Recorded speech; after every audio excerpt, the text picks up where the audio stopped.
Villains.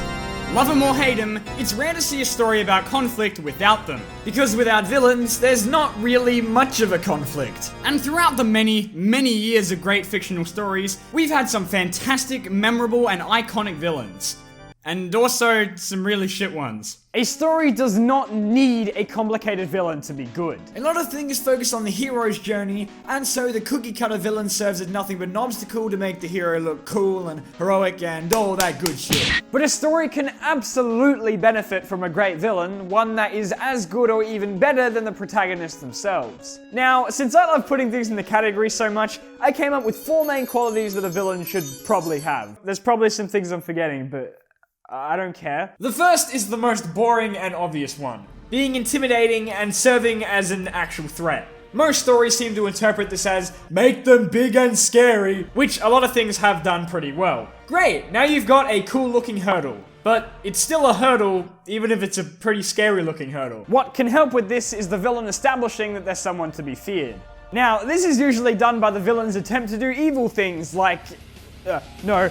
And see, this is where a lot of villains really fail for me. Establishing a villain as a threat doesn't necessarily have to be, oh no, not insert villain here. He's responsible for slaughtering thousands of insert innocent race here. He's an ancient evil who's bent on world domination. Being intimidating shouldn't rely entirely on design or exposition. A villain should prove to the audience that they're the top dog by serving as a threat to the hero and pushing their abilities to the limit, or doing something really horrible to show the audience that they mean business. Or you could try what I like to call the Dragon Ball Z approach, where the villain kills off all of the disposable side characters. Dragon Ball Z loved this so much that they did it multiple times because they're that evil.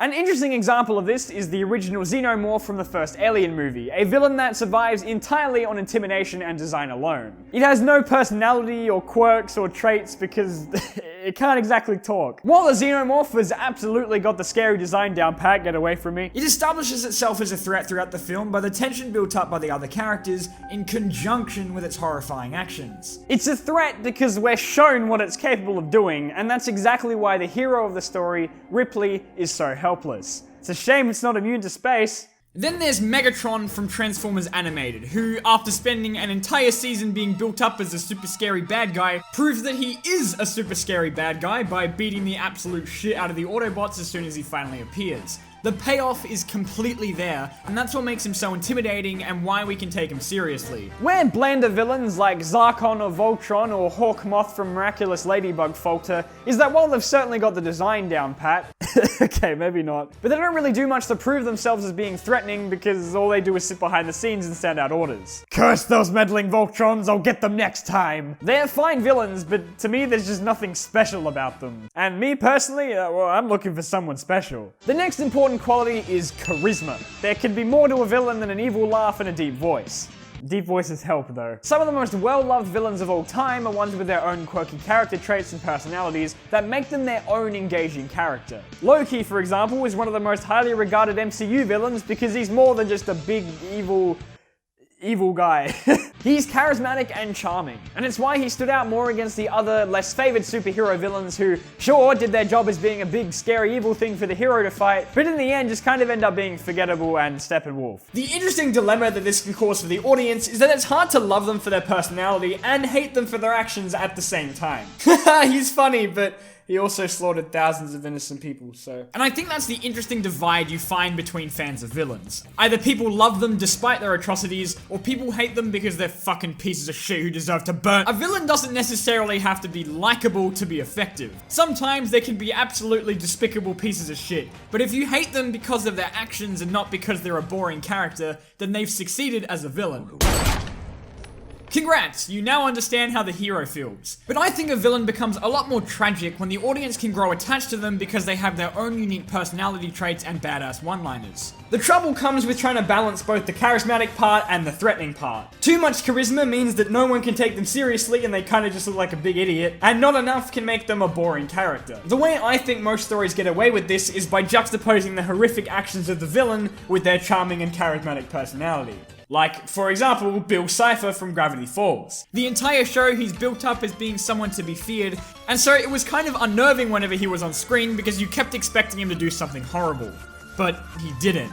When Bill finally appeared, he was presented as being extremely charismatic and pretty fun. This guy's not so bad. Oh my god! The charisma aspect is also really interesting when the villain plays the kooky and quirky character and the hero plays the serious and straight man. Exhibit A, Samurai Jack. Jack is a great character, don't get me wrong, he's great, I love him. Mwah. But what makes the dynamic between him and the series' villain so interesting is that it's Aku who's the funny one who gets all of the silly and quirky moments, while Jack is the more serious and badass one. Usually this is flipped so that the hero seems more likable in contrast, but in Samurai Jack, this doesn't bring down the hero just because Jack isn't cracking a quip every 5 seconds. Instead, it elevates Aku as a more memorable villain and improves the show's quality overall. He was still threatening when he got serious, but it was just so hard to hate him because he's just so damn lovable. Come on, I wouldn't want to kill someone that cute. And the same goes for other villains that follow the same principle. Next up is a solid motivation, a tragic backstory, or a genuine reason for why they do what they do. A villain usually doesn't realize they're a villain. Those that do tend to be more self-aware parodies of the typical villains of classic cartoons,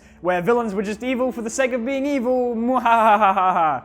Haha. These Skeletor, Megatron, and Shredder from the days of old were nothing but bumbling idiots who only served as the laughingstock when they got defeated at the end of every single episode. Now that was totally the thing in the 80s, and that's all well and good and whatever, but where they fail as compelling villains is in their vapid predictability.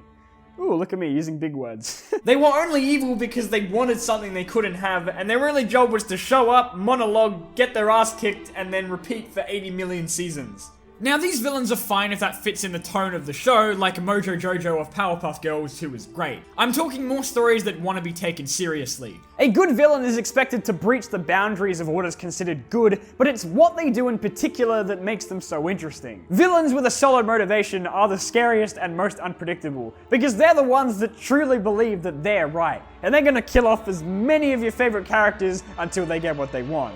However, we can also come to understand and empathize with a villain if their motivation is more than just, I want to take over the world and stuff. Mr. Freeze is a really good case because he's motivated entirely out of desperation to save his dying wife. It's a sad motivation, but it makes the character a lot more interesting because you as the audience get why he is the way he is. But wanting to kill someone just because they're crying was annoying as a kid?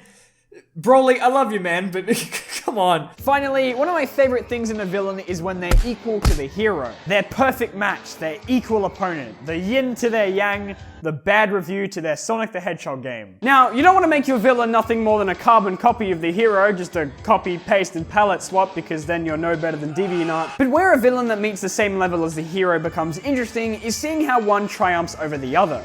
And it's that match skill level that makes it so satisfying when the hero finally overcomes them. Plus, we always get that sweet-ass final battle. Light Yagami and L of Death Note are a fantastic example of this.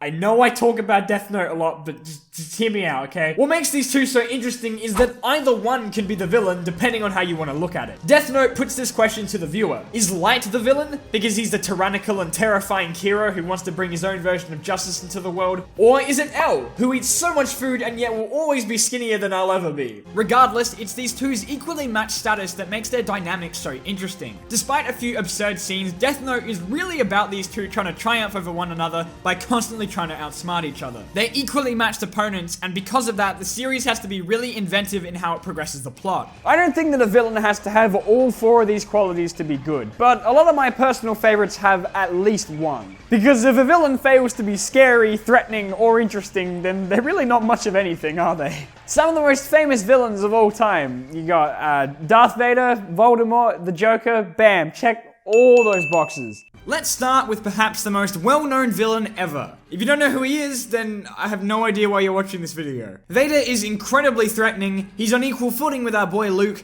and after that whole Luke I am your father ordeal, we find out a lot more about the character and his motivation. What makes good old Darth such a great villain is his constant presence. From the second you see him, you're pretty much like, yep, that's the bad guy. Vader is a well fleshed out character and an extremely effective villain.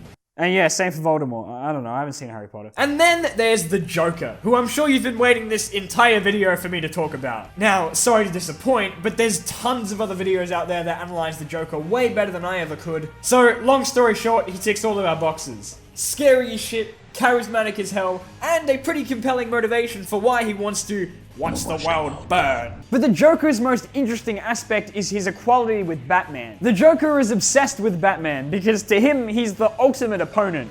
And I don't blame him. You don't usually find heroes with a voice this cool. I'm Batman.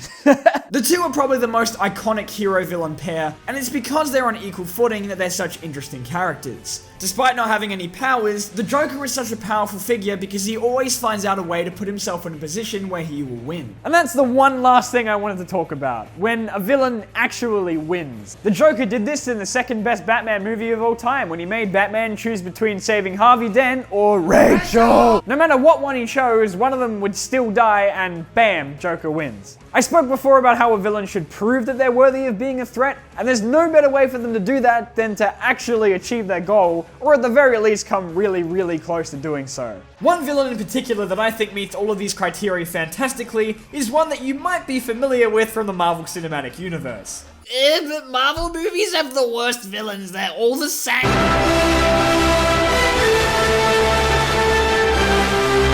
Thanos from Avengers Infinity War, despite how much you're probably sick of hearing about him, is a fantastic villain. Thanos is such a compelling, terrifying, and powerful figure because of the way he meets all of these aforementioned qualities. Firstly, he's fucking terrifying. We had about 10 years of Marvel movies beforehand warning us of how incredibly powerful he was going to be, and right within the first 10 minutes of Infinity War, he beats the ever-living shit out of the Hulk and Thor, and then kills that other guy you really liked. And throughout the rest of the film, there's that constant tension that he's able to tear through our favorite heroes because we've been shown what he's capable of. Then there's his motivation. We're told that he wants to kill half the universe because he thinks it's the only way to save everyone because there will be less people to use up resources. Yeah, that makes sense. It's a stupid and flawed plan, but it's because Thanos is so certain that he's in the right that he becomes so threatening. His dumbass plan makes sense only to him, and he is absolutely convinced that it's going to work, even when literally goddamn everyone is trying to stop him.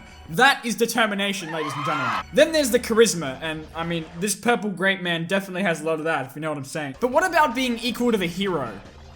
Well, shit, he doesn't really do that, does he?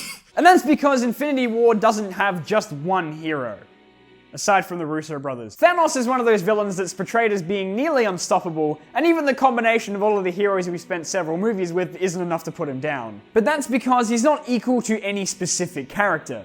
Instead, he's equal to the Avengers, and the Guardians, and Doctor Strange, and Wong. Now, we don't really see that in Infinity War because we're too busy crying over our favorite heroes dying, but I have a strange feeling the next Avengers movie may or may not have some fighting between the Avengers and Thanos, just call it a hunch. So yeah, in a sense, Thanos is equal to the hero. Yeah, saved it. Another thing that makes Thanos such a great villain is his consistency. I know this may seem like a bit of a weak point because we've only seen one movie with him, but so far so good, right? A lot of villains initially appear really threatening and scary, but after a while they just turn into a punchline. Case in point, Vilgax from Ben 10, one of my absolute favorite villains as a kid. He's built up throughout the series as being the big bad, and in a similar vein to Megatron, he absolutely destroys Ben in their first encounter. Gradually over time though, he becomes less and less of a threat to the point of just being a mild inconvenience. This is supposedly to show that Ben got a hell of a lot stronger, but it turned what was originally a really great villain into a husk of his former threatening self. So, what was the point of this video? I don't know,